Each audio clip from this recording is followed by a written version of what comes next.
Il est 7h44 sur BFM Business et sur RMC Life. Le grand entretien aujourd'hui, c'est avec Martina Weimert. Bonjour, vous êtes directrice générale de l'European Payment Initiative. En gros, vous êtes la chef de Wero parce que c'est par ce truchement qu'est développé le système de paiement. Wero qui compte actuellement, alors j'avais 47 millions d'utilisateurs parce que c'était le dernier chiffre. Vous m'avez dit pendant la publicité, ça grimpe de minute en minute. On est plutôt à 51 millions de personnes. Ça fonctionne, c'est une alliance entre les banques. Et avec les derniers accords entre pairs européens, ça ne devrait faire que grimper. Tout à fait, ça augmente tous les jours. On est même à 51,6 millions maintenant. Voilà. Et donc, ce système de paiement, est-ce qu'il est directement en concurrence avec le paiement instantané? Est-ce que vous considérez qu'il va le remplacer? Comment vous le commercialisez? Alors, on est construit sur la base du virement instantané, mais on le facilite. Et on a créé toutes les règles qu'il faut pour le faire aboutir en commerce, puisque ça manquait sur le virement instantané simple. Aujourd'hui, chez le commerçant, vous ne pouvez pas payer avec un virement instantané. Demain, avec nous, vous pouvez le faire d'une façon extrêmement simple avec votre téléphone, en utilisant un QR code et l'année prochaine aussi du sans contact pour payer en compte à compte simplement. Oui, parce que c'est ça la grande évolution, c'est qu'aujourd'hui vous pouvez payer, donc faire un virement classique à quelqu'un, mais demain vous pourrez payer avec Wero chez le commerçant. Tout à fait. En fait, on a commencé en e-commerce à la fin de l'année dernière en Allemagne. Et la semaine prochaine en Belgique, et progressivement on va faire le roll-out, comme on dit, la mise en marché en France. Donc à partir des prochains mois, vous allez pouvoir commencer à payer par Wero. Je paye comment alors? Parce que là je fais pas un virement, ça marche comment? Non, vous payez avec un QR code sur un site web par exemple. Quand vous appuyez sur le bouton Wero pour payer, il va y avoir un QR code qui s'affiche, vous le flashez. Et sur votre téléphone, vous allez voir le contexte de la transaction, le montant, le commerçant, etc. Tout ce qu'il vous faut pour bien être sûr que c'est bien ça que vous voulez payer. Et vous confirmez, c'est tout. Et donc ça prend combien de secondes? Parce que le sujet du paiement, c'est quand même à la seconde. Exactement. Déjà, en e-commerce, c'est beaucoup plus simple parce que vous n'allez plus rentrer de numéro de carte. Donc vous allez quand même gagner en facilité. Ça prend vraiment le temps de prendre votre téléphone et de regarder, faire la confirmation 2-3 secondes. Mais moi, aujourd'hui, je paye tout avec l'Apple Pay. Donc là, exactement. Vous vous retrouvez c'est un concurrent d'Apple Pay? Tout à fait. Tout à fait, c'est une version européenne d'un wallet. Ce qu'on a de plus d'Apple Pay, c'est que nous, on peut faire, comme vous le faites déjà aujourd'hui, les transactions personne à personne. C'est ça qu'on fait aujourd'hui en France avec Wero, mais demain, vous allez avoir le commerce en plus. Mais le QR code, c'est quand même plus compliqué que juste le petit bip avec ma carte. Ça dépend des situations. Avec le QR code, vous pouvez aussi payer là où il n'y a aujourd'hui pas de terminal, pas de commerçant physique en face de vous, donc à des kiosques pour la location de votre vélo, mais aussi chez des petits commerçants qui n'ont peut-être pas envie d'avoir un terminal et qui demain pourront accepter les transactions avec leur téléphone mobile, de mobile à mobile. Donc on a une variété de transactions qu'on peut faire avec le QR code, qu'on ne peut pas faire aujourd'hui avec le sans contact. Bien évidemment, on veut aussi offrir le sans contact, mais ça sera plutôt l'année prochaine. Mais ça ouvre en fait pour les commerçants des très belles perspectives. Oui, justement, en termes de frais, du coup, qu'est-ce que ça donne? En frais, on est très compétitif. On est surtout nettement moins cher que Visa et Mastercard. Donc ça, c'est évidemment aujourd'hui, quand vous rentrez comme un challenger dans le marché, vous devez être compétitif. Donc on a un tarif très attractif dans chacun des marchés où on le lance.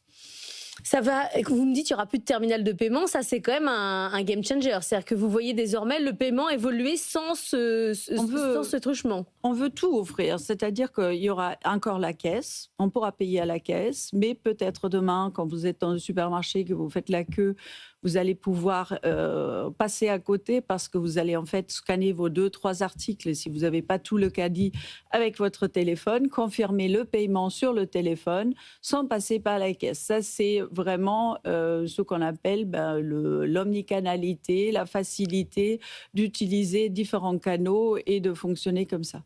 Aujourd'hui, donc c'est un accord entre différentes banques. Il y a les banques françaises, bien sûr. Il y a eu un accord avec d'autres banques, l'Alliance Euro-PA avec d'autres banques européennes. On a quasiment tout le spectre de l'Union européenne aujourd'hui possible dans Wero, où il manque des pays. Alors, Wero, pour l'instant, c'est 5 pays. D'autres pays vont nous rejoindre, mais pour l'instant, on est 5 pays. Ces 5 pays, c'est la France, l'Allemagne, la Belgique, les Pays-Bas et le Luxembourg. Ces 5 pays déjà couvrent 64% de toutes les transactions en Europe. C'est pas rien pour un point de départ.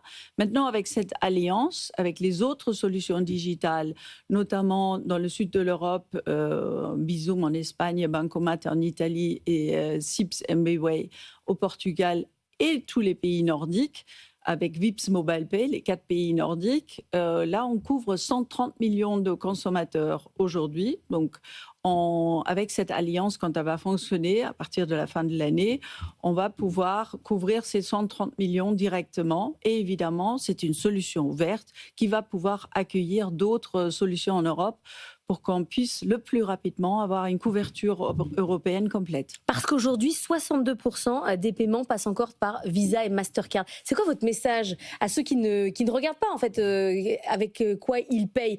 Il faut s'intéresser au sujet des paiements pour la souveraineté, c'est fondamental. Aujourd'hui, les paiements, c'est absolument fondamental. Pourquoi? C'est la base de notre commerce, des échanges. Sans paiement, sans commerce, il n'y aura pas d'économie. Donc, c'est un acte quotidien, simple, mais qui a son importance. On fait des milliards de transactions tous les ans, donc c'est absolument fondamental que nous-mêmes soyons souverains là-dessus en Europe. Il y a aussi le sujet de l'euro numérique, avec cette sorte de compétition entre vous et la Banque Centrale Européenne. On était avec François Gallo il y a quelques semaines qui disait la fabrication de la monnaie, ça reste quand même une prérogative d'une banque centrale, donc c'est normal qu'on développe l'euro numérique, mais il y a aussi ce coût d'infrastructure que vous devrez supporter en tant qu'acteur bancaire. Qu'est-ce que vous dites? Il faut que les deux existent, ce sont des programmes concurrents, il faut qu'il y en ait un à la fin qui perde. C'est quoi votre point de vue? Nous, on essaye d'établir un partenariat qu'on appelle public-privé. C'est-à-dire que vous faites appel à la monnaie, effectivement. On pourrait intégrer demain cette monnaie, l'euro digital, dans notre wallet, donc dans notre solution de paiement. Demain, vous pourriez ainsi payer, quand vous payez avec votre téléphone, d'un côté avec votre compte tel que vous le connaissez aujourd'hui, auprès de votre banque ou avec le compte Eurodigital si vous le souhaitez. Nous, on pense que c'est fondamental que le client garde le choix et le contrôle. Donc ça, c'est ce qu'on essaye de mettre en place. Mais c'est vrai qu'il y a encore des discussions en cours, que ce n'est pas encore fait. Mais le conflit, c'est quand même de dire, à un moment donné, c'est un boulot de banque.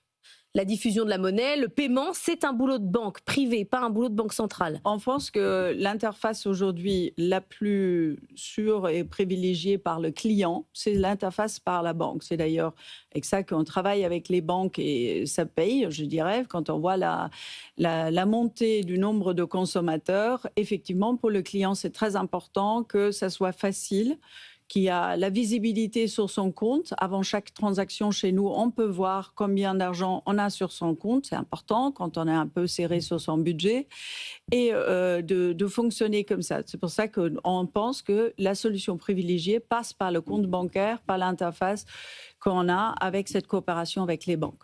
Vous portez, vous, le pins Wero. On a vu le patron de la BNP le porter également. On a reçu Carte Bancaire qui maintenant fait de la publicité dans le métro pour que les gens soient alertés sur cette question. Vous avez l'impression là qu'il se passe quelque chose au niveau du consommateur? Je pense que les consommateurs se rendent compte que dans leur vie quotidienne, on a beaucoup d'échanges avec des solutions américaines, quelles qu'elles soient, pas seulement dans le paiement.